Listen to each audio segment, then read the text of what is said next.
Jeg tager nu og sætter genvejen ud på skrivebordet, så vi har hele Expression Studio liggende på skrivebordet. Og så går vi ind, og så prøver vi en gang at se. Vi starter med at kigge på Microsoft Expression Blend 4. Det er nok det mest sammensatte program af dem.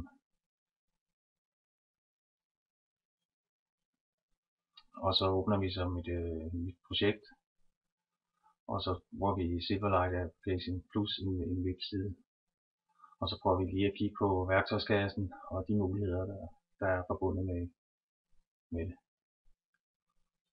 Det jeg godt kunne tænke mig, det var lige at se en gang, hvordan det ville være at sætte noget ind på vores første side.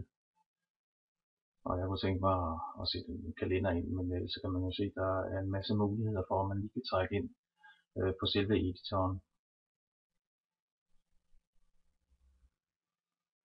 Så nu trækker jeg kalenderen ind, og det jeg gør det, så kan jeg få målet samtidig, hvilke baggrundsfarver jeg vil have, hvilke opsætning jeg havde lyst til at bruge i forhold til.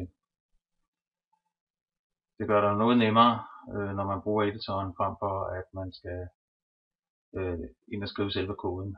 Men altså, kodemæssigt kører den i C, og det er næsten så samme som at arbejde i HTML.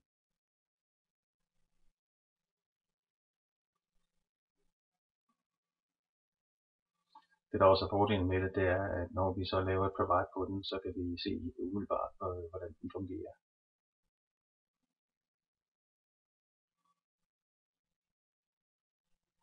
Nu prøver vi en gang at gå ind i designet i forhold til Visual Studios design, og det minder meget om et Photoshop-program eller et Paint-program, hvor vi så har mulighed for at sætte billeder op og beskære og lave billederne.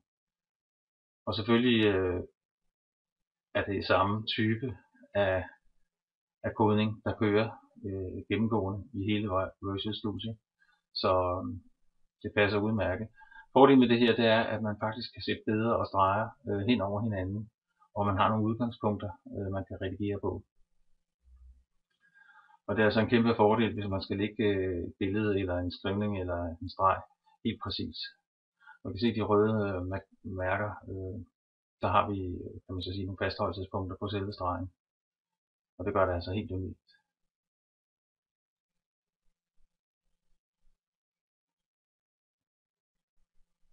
Men stadigvæk nogenlunde den samme værktøjskasse som foregående.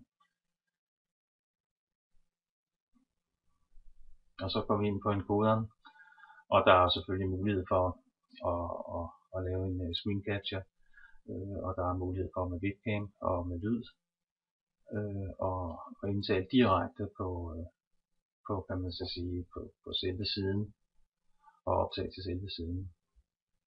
Et godt lille program, lidt ressourcekrævende vil jeg sige, når man bruger det. Og her vil man også kunne se, at vi kan forarbejde encoderen, og vi kan sørge for, at den film-video redigering vi laver passer til nettet. Og så her har vi så et komplet studie, hvor vi kan klippe og beskære.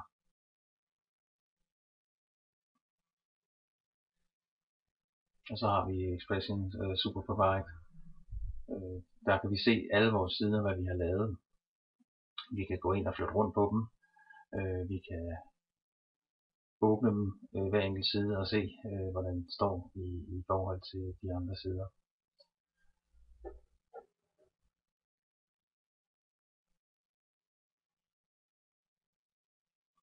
Og til sidst så kommer vi så til selve hovedopsætningen, hvor vi kan få de enkelte sider ind. Vi kan køre noget CSS, så siderne rummer de samme opsætninger på samtlige sider. Samme farvninger, de samme kodninger kan være gennemgående på de sider vi laver.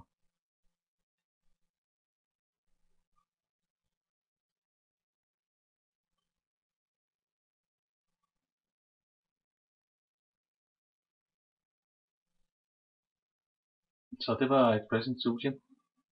En hurtig gennemgang.